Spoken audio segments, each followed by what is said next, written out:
பாருடா, முதலாளி அம்மா எப்போ வந்தீங்க? என்ன முதலாளி அம்மா முகம்லாம் டல் அடிக்குது? நான் எவ்வளவு சந்தோஷமா இருக்கேன் தெரியுமா? ஏன் தெரியுமா? ஏன் தெரியுமா? அம்மா வழிக்கு வந்துட்டாங்க. ஜோசியரை வரவழைச்சு நாள் குறிச்சிட்டாங்க.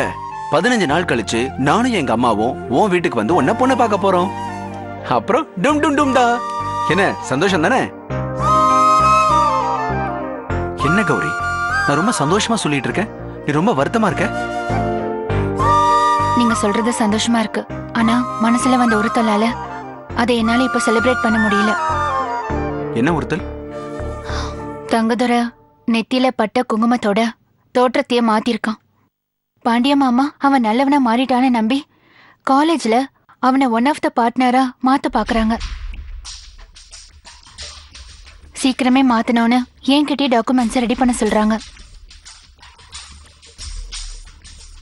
தங்கதுரை வேற என்னை பார்த்து நல்லா இருக்கியான்னு கேக்குறான். நல்லவ மாதிரி பேசுறான். ஆனா அவன் பார்வை எல்லாமே தப்பா இருக்கு. அவன் பாண்டிய மாமாவை ஏமாத்த பாக்குறான். அது தெரியாம அவங்க அவனை நம்புறாங்க.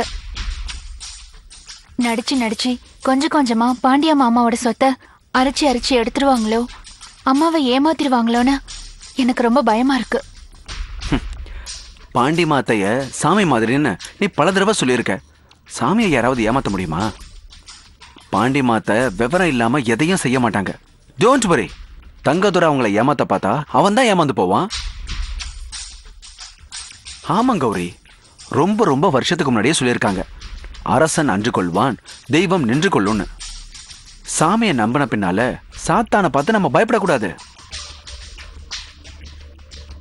தங்கதுரை நல்லவனா மாறி இருந்தா அது அவனுக்கு நல்லது. மாறாம நடிச்சிட்டு இருந்தா கடைசியில அவனுக்கு தான் நஷ்டம் வரும். அப்புறம் உங்ககிட்ட ஒரு கெட்ட பழக்கம் இருக்கு கௌரி. ஒரு நாளைக்கு 24 மணி நேரம். அந்த 24 மணி நேரத்துல எப்பவுமே அடுத்தவங்களுக்காகவே வாழாத. அப்பப்போ எனக்காகவும் கொஞ்சம் வாழ்ந்துக்க. ஆமாமா, நான் உன் காதலன், எனக்காகவும் வாழேன். நீ சிரிச்சா ரொம்ப அழகா இருக்க கௌரி. ஆனா அதை ஏன் ரெகுலரா பண்ண மாட்டேங்கிற? 15 நாள் கழிச்சு நானும் எங்க அம்மாவும் 2 பேரும் பொண்ணு பார்க்க வரப்போறோம். இத நீ உன் வீட்டுல எப்ப சொல்ல போற? சொல்லாம கொள்ளாம நீங்களா பொண்ணு கேட்டு வந்தாதான் இந்த கல்யாணம் அரேஞ்ச்டு மேரேஜா இருக்கும்.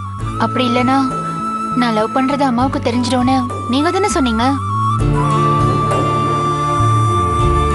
ஐயோ ஆமால, நீ வேற உங்க அம்மா கிட்ட என்ன காதலிக்கலன்னு சத்தியம் செஞ்சிருக்கல. அதுக்குதான் முந்திரி கொட்டத்தனமா அவசரப்பட்டு சத்தியம் எல்லாம் பண்ணக்கூடாதுங்கிறது. என்ன கிண்டலா? எனக்கு ஒன்னும் பிரச்சனை இல்ல. நான் இப்ப கூட என் காதலை எங்க அம்மா கிட்ட சொல்ல தயார். அப்புறம் எங்க அம்மா எனக்கு வேற இடத்துல மாப்பிள்ளை பாப்பாங்க, பரவாயில்லையா? ஐயோ அம்மா தாயே, வேணாமா வேணாம். நீ வேற அம்மா பொண்ணு, அம்மா கிழிச்ச கோட்டை தாண்டவே மாட்ட. வேணவே வேணாமா, நம்ம கல்யாணம் அரேஞ்ச் மேரேஜாவே நடக்கட்டும்.